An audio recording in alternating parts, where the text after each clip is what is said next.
Hello everyone, welcome to my YouTube channel Perfect Study Academy. आप सभी लोगों का हार्दिक स्वागत है मेरे यूट्यूब चैनल में। चलिए आज बात करते हैं टैक्सेस के बारे में। किस प्रकार के टैक्सेस जो कि आम नागरिक पेड करते हैं यानी देते हैं, उनके बारे में आज बात करेंगे कि केंद्र सरकार और राज्य सरकार के द्वारा कौन कौन से कर लगाए जाते हैं, यानी कौन कौन से टैक्सेस लगाए जाते हैं। जैसा कि मैं बताने जा रहा हूँ आप लोग को कि अपने देश के अंदर यानी इंडिया के अंदर दो तरह के टैक्सेस हैं, direct taxes and indirect taxes. जिसको डायरेक्ट टैक्सेस मीन्स प्रत्यक्ष कर और इनडायरेक्ट टैक्सेस मीन्स अप्रत्यक्ष कर। इसमें से दोनों टैक्सेस केंद्र सरकार और राज्य सरकार अलग अलग तरीके से अलग अलग वे में लेती है। तो मैं आप लोग को बताना चाहूँगा कि जो प्रत्यक्ष कर यानी डायरेक्ट टैक्सेस केंद्र सरकार लेती है वो व्यक्तिगत आयकर, निगम कर, उपहार कर और व्यय कर और कुछ और कर होते हैं। सेम ऐसे ही डायरेक्ट टैक्सेस यानी प्रत्यक्ष कर राज्य सरकार के द्वारा भी लगाए जाते हैं, जैसे होटल प्राप्तियों पर कर, भू राजस्व, कृषि आय कर, व्यवसाय कर, रोजगारों पर कर, पथ कर, ये सब प्रत्यक्ष कर के अंतर्गत आता है। अगर बात करेंगे अप्रत्यक्ष कर की, तो इसमें जो केंद्र सरकार के द्वारा लगाया जाता है सीमा शुल्क, केंद्रीय उत्पाद, केंद्रीय बिक्री कर, और जो राज्य सरकार के द्वारा लगाया जाता है वो बिक्री कर, व्यापार कर, स्टाम्प एवं पंजीयन शुल्क, जो कि हम जैसे जो भी कचहरी वगैरह में काम किए जाते हैं उनके ऊपर जो शुल्क लगाए जाते हैं वो राज्य सरकार के द्वारा लगाए जाते हैं। चलिए, तो मैं आप लोग को बताने जा रहा हूँ कि टैक्सेस को याद करने के लिए यानी कौन से टैक्सेस केंद्र सरकार के द्वारा लगाए जाते हैं और कौन से टैक्सेस राज्य सरकार द्वारा लगाए जाते हैं। इसके लिए एक ट्रिक तैयार की गई है जो मैं आप लोग को बताने जा रहा हूँ।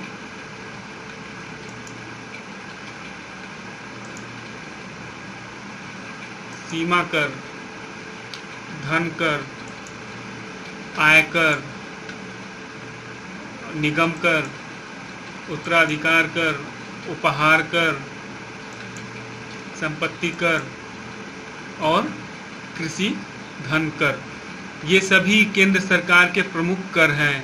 सीमा कर, धन कर, आयकर, निगम कर, उत्तराधिकार कर, उपहार कर, संपत्ति कर, कृषि धन कर। स्टूडेंट ज़्यादा, क्योंकि जब मेरा इनिशियल स्टेज था प्रिपरेशन का, उस टाइम मैं और अधिकतर मेरे जितने भी टच में स्टूडेंट रहते थे वो कुछ टैक्सेस को लेके कंफ्यूज हो जाते थे, जैसे कि निगम कर, इनकम टैक्स कर और ये उत्तराधिकार कर। तो मैं यहाँ क्लियर करना चाहता हूँ कि केंद्र सरकार के ये कर केंद्र सरकार के द्वारा लगाए जाते हैं। जो ट्रिक तैयार किया है मैंने उसको देखिए। ट्रिक है सीधा आ नीचे उतर कर उसकी तो। जैसे हम कभी किसी को बोलते हैं ऐसे दूसरे लैंग्वेज में, तो सीधा आ नीचे उतर कर यानी नीचे आओ उसकी तो चलो देखते हैं, इस टाइप से बोलते हैं। तो आपको ऐसे याद करना होगा कि सीधा आ नीचे उतर कर उसकी तो, यानी सी से जो फर्स्ट शब्द है सी से, यानी सी अक्षर जो है सीमा कर, यानी सीधा जो पूरा शब्द है उससे हमारा दो टैक्सेस इंडिकेट कर रहा है। जैसे कि सी से सीमा कर, धा से धन कर, फिर नेक्स्ट आ से आयकर, नीचे से निगम कर। निगम कर इम्पॉर्टेंट है, इसको ध्यान रखिएगा। उतर कर उत्तराधिकार कर, उसकी में ऊ से उपहार कर, स से संपत्ति कर और की तो जो लास्ट में बच रहे हैं दोनों उनसे कृषि धन कर। यह है केंद्र सरकार के प्रमुख कर हैं, याद रखिएगा।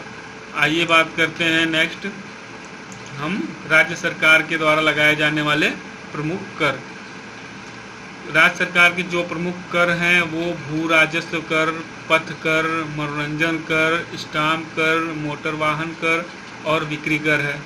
इसके ऊपर जो ट्रिक तैयार की गई है वो इस प्रकार है। भूप मास्टर बिक्री कर, यानी किसी का नेम मान के चल सकते हैं कि भूप मीन्स भूप किसी का नेम है और वो टीचिंग करते हैं यानी मास्टर है। भूप मास्टर बिक्री कर, ऐसे करके याद करके, यानी आप देखिए इसको क्लेरिफाई करते हैं। भू यानी भू राजस्व कर, प से पथ कर, मा से मनोरंजन कर, स से स्टाम्प कर, टर से मोटर वाहन यानी मोटर में आता है टर, बिक्री से बिक्री कर यानी भूख, मास्टर, बिक्री कर याद रख के आप राज्य सरकार के प्रमुख टैक्सों के बारे में याद रख सकते हैं। चलिए मैं आप लोग को एक दूसरी ट्रिक बताने जा रहा हूं दोस्तों, बैंक मुख्यालयों से रिलेटेड है। हालांकि सभी को पता है कि इनिशियल अभी बैंकों के शायद कुछ बैंकों के विलयकरण होने वाले हैं, लेकिन वो जो विलयकरण होने वाले हैं वो सभी इम्पॉर्टेंट बैंक जो बड़े बैंक हैं उनके अंदर ही होने वाले हैं। तो यहाँ जो बैंक का मैं जिक्र करने जा रहा हूँ वो सारे बड़े बैंक यानी उनका मुख्यालय सेम रहेगा। हम बात कर रहे हैं यहाँ पर बैंकों के मुख्यालय, for example state bank of India जैसे bank, union bank of India. तो आइए बताता हूँ इसके ऊपर कैसे ट्रिक तैयार किया है मैंने। जिस बैंक के साथ बैंक ऑफ इंडिया लगा हो उसका मुख्यालय मुंबई में, यानी जिस बैंक के साथ बैंक ऑफ इंडिया, ये इम्पोर्टेंट है, बैंक ऑफ इंडिया लगा हो उसका मुख्यालय मुंबई में, यूनाइटेड बैंक को छोड़ के। यानी यूनाइटेड बैंक ऑफ इंडिया उसका भी बैंक ऑफ इंडिया लिखा होगा बट उसको मतलब उसको छोड़ा जा रहा है, यानी उसको नहीं ध्यान देना, मतलब कहते हैं ना कि एक्सेप्शन है वो। आइए देखते हैं, मैंने बताया जैसा कि जिस बैंक के साथ बैंक ऑफ इंडिया लगा हो उसका मुख्यालय मुंबई में, यानी उन सभी के मुख्यालय मुंबई में। जैसे कि state bank of India Mumbai में, क्योंकि ये बैंक जो है हमारे देश के हर कोने में, इवन ये फॉरेन तक भी है। Union bank of India Mumbai में, यूनियन बैंक ऑफ इंडिया की शाखाएं भी हमारे ग्रामीण इलाकों से लेकर शहरी इलाकों तक विद्यमान है हर जगह पे। Central bank of India Mumbai में, रिजर्व बैंक ऑफ इंडिया जो कि सभी बैंकों का फादर बोल सकते हैं, मुंबई में इसका मुख्यालय। बैंक ऑफ इंडिया इसका मुख्यालय भी मुंबई में। Central bank of India Mumbai में। Industrial bank of India Mumbai में। नेक्स्ट बात करेंगे, नई ये ट्रिक अलग है। इस ट्रिक में है पंजाब की महिला दिल्ली में। जिन बैंकों के मुख्यालय दिल्ली में है, जिन बैंकों के मुख्यालय दिल्ली में है, क्योंकि अधिकतर जितनी भी सरकारी संस्थानें होती हैं उनका इम्पोर्टेंट तौर पे बैंकों का मुख्यालय दिल्ली, हर गवर्नमेंट ऑर्गेनाइजेशन का मुख्यालय दिल्ली में ही अधिकतर होता है, क्योंकि यहीं से सारी चीज़ें ऑपरेट की जाती हैं। बट वो जो पहले मैंने बताया उन सभी के मुख्यालय मुंबई में हैं। तो आइए बात करते हैं कौन से बैंक हैं जिनके मुख्यालय दिल्ली में है। पंजाब एंड सिंध बैंक ये नई दिल्ली में है। पंजाब नेशनल बैंक नई दिल्ली में है। भारतीय महिला बैंक नई दिल्ली में है। इसका मीन्स ट्रिक कैसे याद करेंगे, पंजाब की महिला दिल्ली में, यानी पंजाब की कोई महिला है जो दिल्ली में रह रही है, यानी पंजाब से पंजाब बैंक दिल्ली में हो गया। पंजाब एंड सिंध बैंक और पंजाब नेशनल बैंक। हालांकि पंजाब नेशनल बैंक की भी शाखाएं ग्रामीण इलाकों से लेकर काफ़ी दूर तक फैली हुई बैंक शाखा है। तो पंजाब जो शब्द आ रहा है उससे पंजाब की महिला दिल्ली में, यानी इनकी मुख्यालय दिल्ली में, और महिला जो है वो भारतीय महिला बैंक को दर्शाता है कि उसका भी मुख्यालय दिल्ली में है। नेक्स्ट आइए बात करते हैं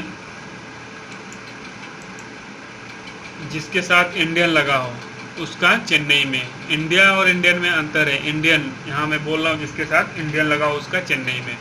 इंडियन बैंक चेन्नई में, ओवरसीज बैंक चेन्नई में। ये थोड़ा सा अलग है बट इसको अब इसका नहीं मिल रहा था, इस वजह से इसको भी लिख दिया गया ओवरसीज बैंक चेन्नई में। ठीक है, इंडियन बैंक का याद करने के लिए, यानी दो बैंक जो हैं उसके चेन्नई में।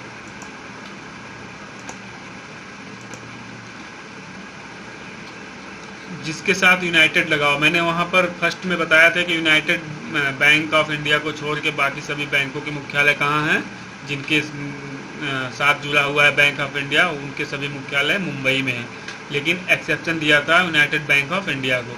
तो आइए बात करते हैं जिसके साथ यूनाइटेड लगा हो उसका मुख्यालय कोलकाता में। United bank of India Kolkata में। यूनाइटेड कमर्शियल बैंक कोलकाता में। इलाहाबाद बैंक भी है हर एरिए। मतलब इससे मैं जैसे बात इसलिए मैं इस पर ज़्यादा वो कर रहा हूँ कि जो बैंक्स शहरों तक ही सीमित हैं वो ज़्यादा पॉपुलर नहीं कि गांव के हर कोने में या शहर के हर कोने में विद्यमान नहीं है। लेकिन कुछ बैंक ऐसे हैं जैसे state bank of India, union bank of India, Allahabad bank और पंजाब नेशनल बैंक, ये कुछ बैंक हैं जो इम्पोर्टेंट तरीके से हमारे देश की अर्थव्यवस्था में बहुत ही इम्पोर्टेंट रोल प्ले करते हैं। चलिए दोस्तों, अब आगे बात करते हैं। आपको मैं बताने जा रहा हूँ अंतर्राष्ट्रीय संगठन जिनका मुख्यालय जिनेवा में है। इसके लिए बहुत बढ़िया ट्रिक बनाई गई है, जिससे कि आपको उसको याद करने में आसानी हो जाएगी, क्योंकि कन्फ्यूजन रहता है। आपको अंतर्राष्ट्रीय मुख्यालय जिनेवा के अंतर्गत जितने भी अंतर्राष्ट्रीय संगठन के मुख्यालय हैं उनके नाम याद हो जाएंगे आसानी से। ये ट्रिक है, जीने के लिए शरणार्थी खराब मौसम में श्रम करें। एक वाक्यांश है जो आपको याद रखना है। जीने के लिए, यानी जीने के लिए शरणार्थी जो कि दूसरे देश से कहीं पर बसे हुए हैं, आके शरणार्थी बन गए हैं, खराब मौसम में श्रम करें तो स्वास्थ्य, अगर वो श्रम करेंगे तो आगे बोल रहा है तो स्वास्थ्य व व्यापार अच्छा होता है, यानी उनका स्वास्थ्य भी अच्छा रहेगा और उनका व्यापार भी अच्छा हो, इनकम भी अच्छी होगी।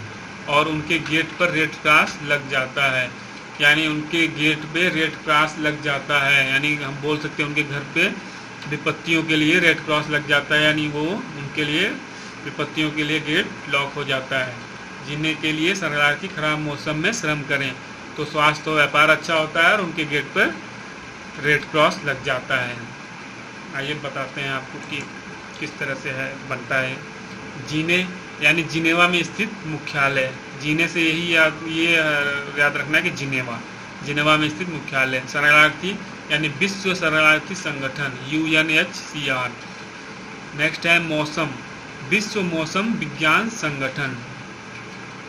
खराब मौसम में श्रम करें लिखा है ना, तो ये खराब आगे जोड़ दिया गया इसलिए कि बनाने के लिए इसको। तो मौसम से विश्व मौसम विज्ञान संगठन WMO कहाँ पर है? ये है जिनेवा में। श्रम यानी ILO विश्व श्रम संगठन, ये कहाँ पर है? ये भी जिनेवा में है। खराब मौसम में श्रम करें, श्रम विश्व श्रम संगठन यानी ILO, ये भी जिनेवा में। स्वास्थ्य विश्व स्वास्थ्य संगठन WHO, ये भी कहाँ पर है? ये भी जिनेवा में है। ये बहुत ही इम्पोर्टेंट है और बहुत जगहों पे पूछा जाता है, खास करके WHO और WTO के बारे में। लेकिन PCS लेवल पर ये आपको ये सभी चीज़ें याद रखनी होंगी, UPSC और UPPSC लेवल पर। नेक्स्ट है विश्व व्यापार संगठन WTO, इसका भी मुख्यालय जिनेवा में। फिर नेक्स्ट है गेट सबको पता है, इसका मुख्यालय भी जिनेवा में। और लास्ट में थोड़ा कट रहा है रेड क्रॉस, इसका मुख्यालय भी कहाँ पर है? ये भी जिनेवा में। अब ये अगर आप अपने माइंड में सेट कर ले रहे हैं, जितने भी ट्रिक मैं बताते जा रहा हूँ, तो आपको याद करने में इन चीज़ों को आसानी हो जाएगी।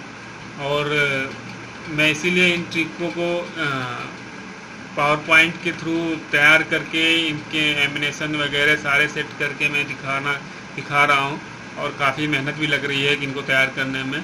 लेकिन अगर आपको अच्छा लगे तो प्लीज़ सब्सक्राइब और लाइक के बटन पर क्लिक करिए। और उन सबसे इम्पॉर्टेंट ये है कि इसको अपने नोट्स में बनाइए, वो माइंड में सेट कीजिए या अपने नोट्स पे तैयार कीजिए। नोट्स पे तैयार करके अपने माइंड में सेट करेंगे तभी आप एग्ज़ाम हॉल में अच्छा परफॉर्मेंस दे पाएंगे। और अगर आप स्टडी कर रहे हैं तो मेरा यही सुझाव है आप सभी लोगों को कि सही तरीके से स्टडी कर लीजिए, क्योंकि after getting your aim you can achieve more things. आप दुनिया की मतलब आप जितने भी आपके आसपास जो चीज़ें होती हैं, अगर आप कोई जॉब ले रहे हो तो उसके बाद वो चीज़ें आपके लिए आसानी से उपलब्ध हो जाती हैं, क्योंकि जॉब एक आधार बन जाता है। इसलिए आप सभी से निवेदन है कि आप जब अभी स्टडी कर रहे हैं तो सही तरीके से स्टडी कर लीजिए, ताकि आने वाले दिनों में आपको किसी भी तरह की कोई समस्या न हो, चाहे वो फाइनेंशियली हो, चाहे वो किसी भी तरह की हो। थैंक यू दोस्तों।